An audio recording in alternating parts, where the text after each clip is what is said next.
SEA Games 2023 di Kamboja baru kelar. Tapi kita nggak lupa dengan keunikannya. Mulai dari kamar atlet yang bocor pas hujan, ruang ganti pemain pakai kursi kondangan, bendera Indonesia kebalik pas pembukaan, upacara pemberian medali pakai tiang manusia. Sampai ini nih yang paling unik. Lampunya ketinggalan di kosan katanya. Jadi pakai ini disorot lampu mobil. Pak, saya lagi bikin konten, Pak. Ya Allah, Pak. Dari sini kesannya infrastruktur mereka kayak nggak siap ya. Apa emang konsepnya raw gitu ya? Udah gitu, keunikan SEA Games ini ditambah sama sejumlah dugaan kecurangan.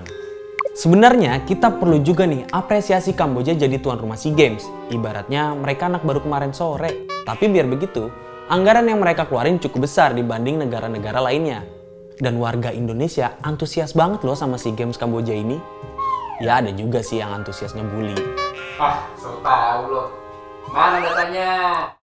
Oke, ini datanya.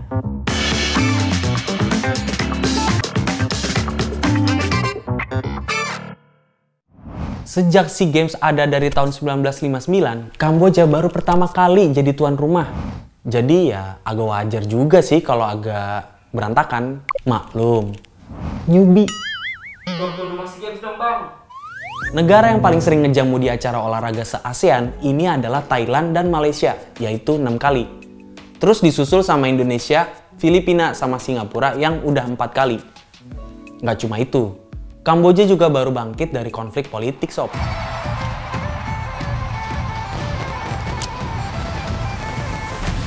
Tapi biarpun begitu, Kamboja cukup berani adain perhelatan olahraga terbesar se-ASEAN ini. Soalnya mereka harus ngejamu 10.890 partisipan olahraga mulai dari atlet, ofisial, panitia, dan pelatih dari 10 anggota negara ASEAN. Total olahraga yang dipertandingkan ada 36 cabang dengan 6.210 atlet dari 10 negara. Rame nggak tuh? Jumlah atlet ini lebih banyak loh dibanding SEA Games 2019 di Filipina yang cuma 5.928 atlet. Apalagi dibanding SEA Games 2017 di Malaysia yang cuma 4.646 atlet. Bang, Kamboja bikin acara begini berapaan sih, Bang? Kamboja udah ngeluarin anggaran sebesar 1,7 triliun rupiah untuk SEA Games. Ini udah termasuk bangun infrastruktur, sewa gedung, akomodasi ofisial, dan konsumsi. Uang segitu besar loh buat Kamboja yang baru pulih dari konflik. Mari kita bandingkan anggaran SEA Games lainnya. SEA Games 2021 di Vietnam habiskan anggaran 1,1 triliun rupiah.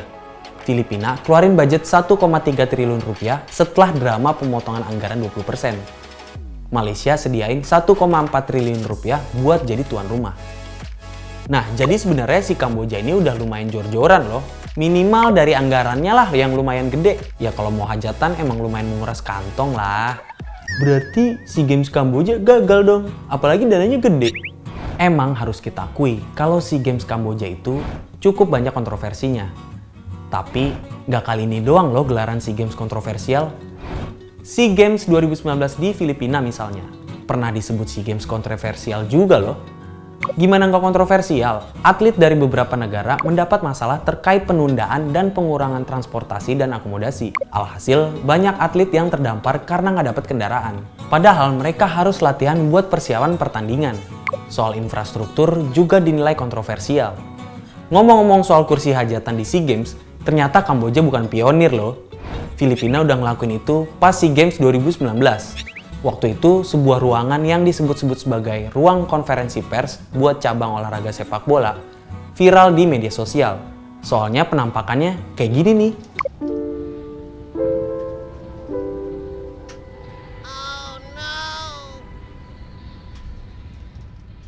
Saking keselnya, warganet sampai bikin tagar SEA Games 2019 fail.